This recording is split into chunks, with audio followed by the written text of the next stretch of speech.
Španjolska gripa bila je štih proba za ovo što se danas dešava. Dakle, na početku Prvog svjetskog rata 1914. godine masovno su iscijepili ljude protiv tifusa. Tako su barem rekli, no u tim injekcijama je bilo posve nešto drugo što ima veze sa današnjom situacijom i današnjim cjepivima, da bi onda 1916. drugi val cjepiva protiv paratifusa, tako da su oni njih iscijepili sa 2 cjepiva, a onda kada je krenula španjolska gripa, rekli su da je došao smrtonosni virus španjolske gripe, međutim oni nisu umirali zbog tog smrtonosnog virusa, već zato što su im sa ta 2 cjepiva okupirali B limfocite i uništili imunološki sustav. Imamo zapis jedne žene iz tog vremena koja je rekla da svi oko njih koji su se cijepili su pomrli, a ona i njezina obitelj se nije cijepila i oni su ostali u životu živi. Tako da imamo svjedočenja da su umirali samo cijepljeni. Ovdje u ovom današnjem izlaganju prikazat ću vam intervju sa doktorom Davidom Martinom, koji razotkriva monstruozna otkrića vezano za planiranje nove pandemije majmunskih boginja otpornih na cjepiva, koji će u biti odigrati isti scenarij koji se desio za vrijeme španjolske gripe. Tako da monstruozan plan je već pripremljen, sve je obavljeno, genetski modificirani virus majmunskih boginja odradio se laboratorijima, a zajedno sa njime i genetski modificiran virus afričke svinjske gripe. Tako da imaju sve spremljeno, samo je pitanje trenutka kada će to pokrenuti. Kao što je rekao šef Svjetske zdravstvene organizacije, onaj zločinac iz Afrike, da nije u pitanju da li će doći do nove pandemije, već samo je pitanje kada će doći do nove pandemije. Pa, dragi gledalci, ajmo pogledati ova monstruozna otkrića doktora Davida Martina, a interesantnost je šta će on razotkriti, da su lokacije za genetsku modifikaciju majmunskih boginja i genetsku modifikaciju afričke svinjske gripe bili laboratoriji u Ukrajini. Pa, dragi gledalci, pogledajmo šta kaže dr. David Martin. Of 2021, the Nuclear Threat Initiative, and you heard what I said correctly, NTI, the Nuclear Threat Initiative, hired by none other than Dustin Moskowitz, the co-founder of Facebook, was the one that forecast that in May of 2022, we would have an outbreak of monkeypox. Now, you heard the dates right. Wow.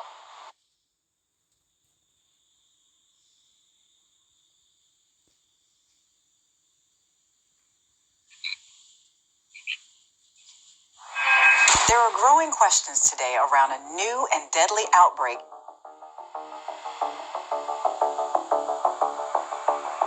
Scientists determined that this monkeypox virus was engineered.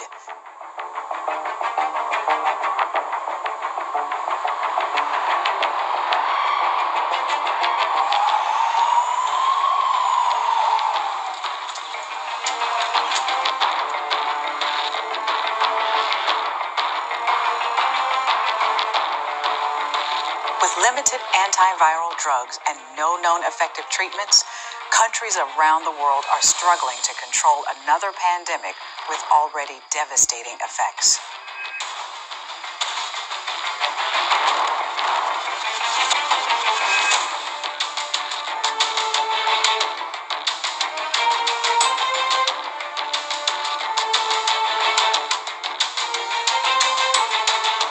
Seeing far fewer cases in countries where governments took early and decisive action. And some international experts are urging the WHO to adopt a phased approach to warnings.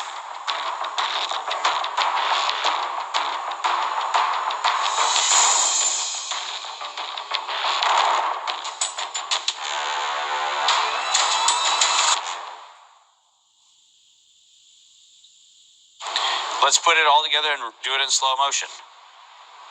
March of 2021, the Nuclear Threat Initiative that was funded by Facebook's co-founder Dustin Moskowitz forecast an outbreak of monkeypox in May of 2022.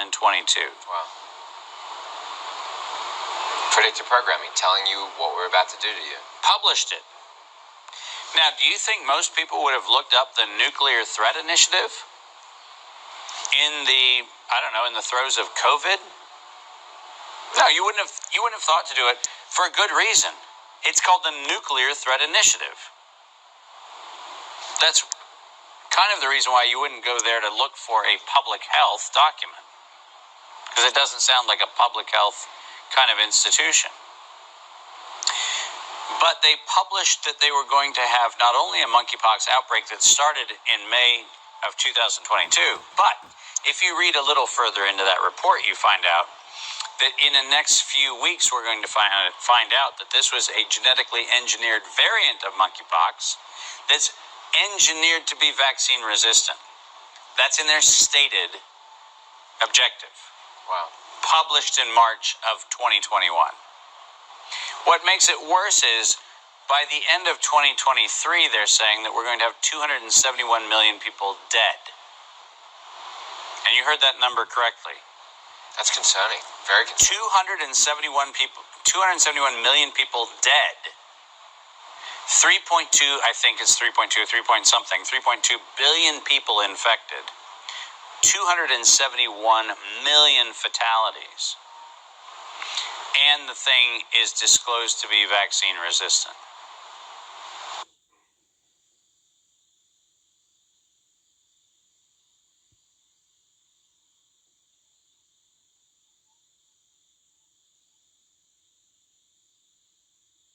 Now that put me on an interesting inquiry, which is, okay, who's been doing research on this? And lo and behold, you start peeling back that onion, and all of a sudden you find some very fascinating, interesting overlaps, because one of the things you find is that a lot of the labs that were working on monkeypox were working also on the African swine flu.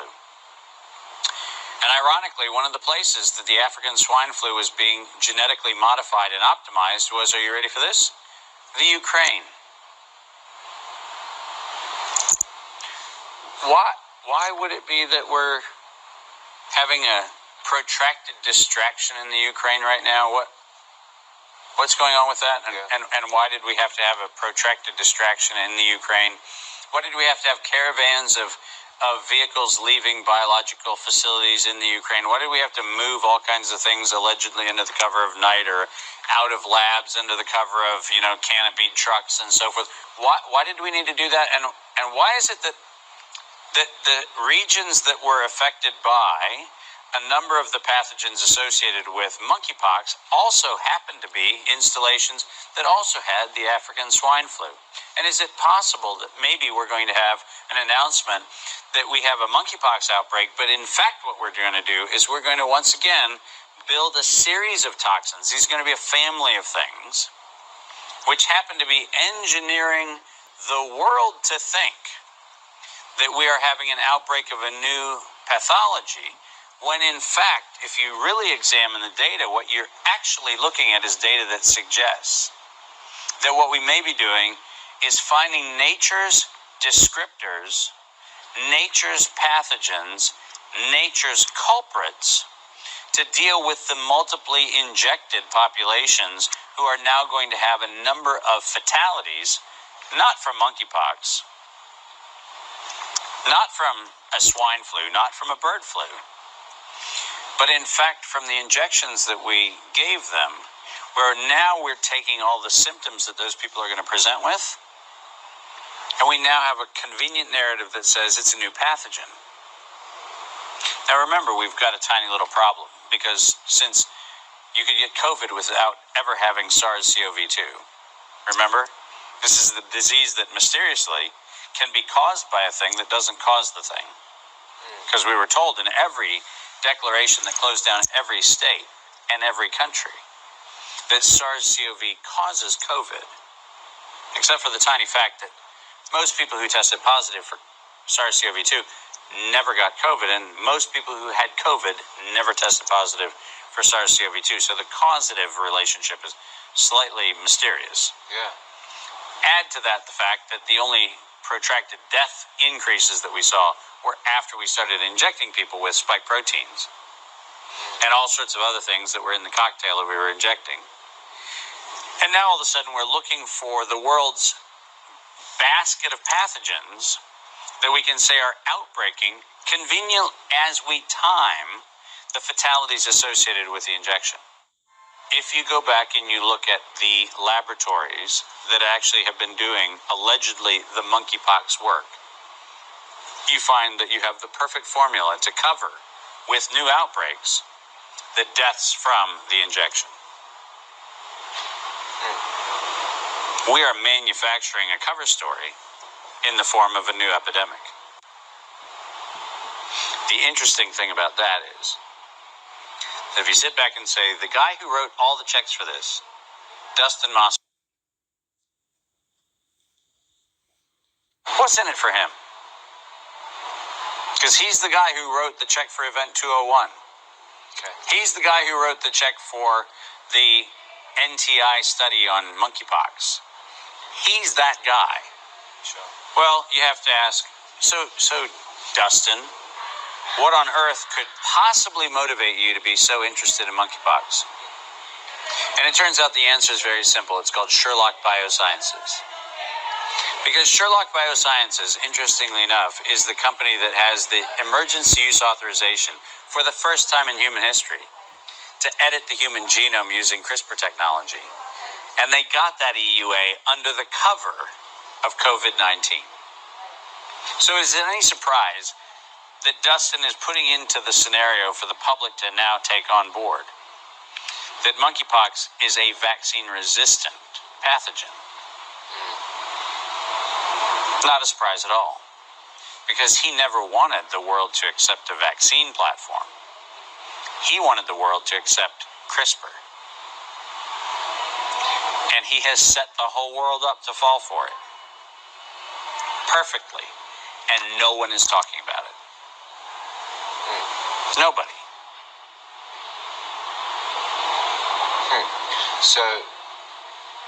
So people like CRISPR what is CRISPR? Yeah, that's a great question. We should be asking that. What that is this palindromic repeating sequence where you go into DNA or RNA and you clip out sections or clip in sections, and you literally edit the gene of the human or the gene of whatever the eukaryotic or prokaryotic cell is or anything else. It's you take a thing that is a thing and you clip in or clip out whatever you want to add or subtract From your own self. from yourself. So I want you to think about this, and I try to do this in a way that gives people a bit of a mental picture. This is not a technical correct picture. This is a mental picture that I want you to think about. Sure. Are you familiar with diabetics that have to have dialysis because their kidneys have failed? Of course. Right? Imagine if in, I don't know, a year and a half or 2 years, we set up gene editing centers Yeah. where every couple months you have to go in and you have to have blood or tissue taken out, and then you have blood or tissue put back in, and you're running a dynamic editing system that is your upgrade. Because another pathogen got released, or might get released. If you look at what the World Health Organization just talked about last week in Geneva, what you find is a very fascinating conversation. Because what they talked about is the possibility that we could actually be responding to planned epidemics. Did you hear what I just said? Yeah, wow. Planned, not actual epidemics. And it was the United States government who amended the IHR 2005 guidelines in their proposed amendments that actually took out the fact that we at least have to have a recognized pathogen. Now it can be for a recognized or an anticipated epidemic.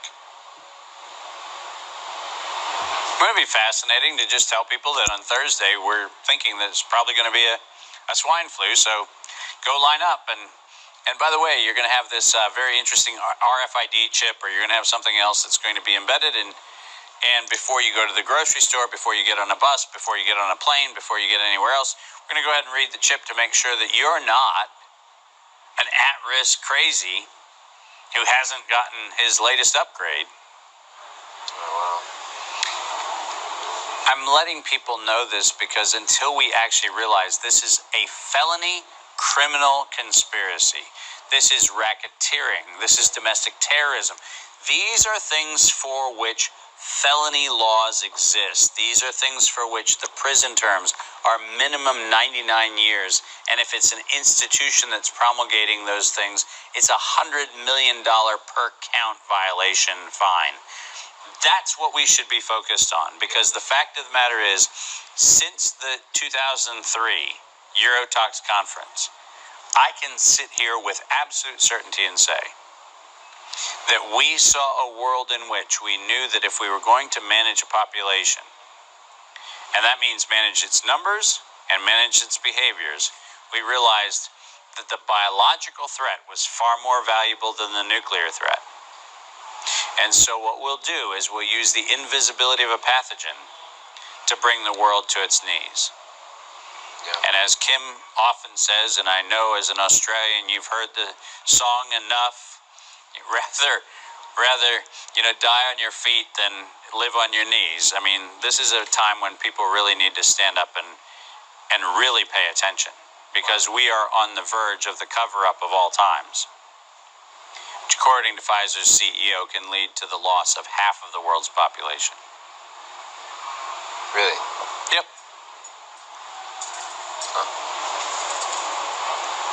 They're telling you. Just telling you. It's right out there. And it seems permission-based. In the spiritual realm, permission-based. So I tell you something, and I'm looking for an acceptance from you. For example, the world is overpopulated. They want us to think the earth is overpopulated. That way, when we give voice to that, we're volunteering ourselves to be a sacrifice. Correct. You don't realize that that's what they're doing, but that's exactly what they're doing. Well, and that's the reason why we have to have these conversations. These conversations are the most important we can have right now, because what we have to realize is that this entire thing is programming the public to accept a genocide of global proportions.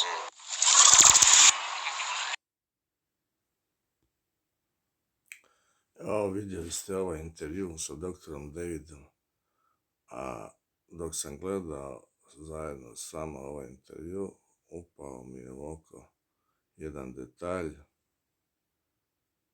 koji sam vidio prije 2 dana, a to je ovaj desni dio loga MSC, pa to je praktički ovaj sada Münchenski Security Council.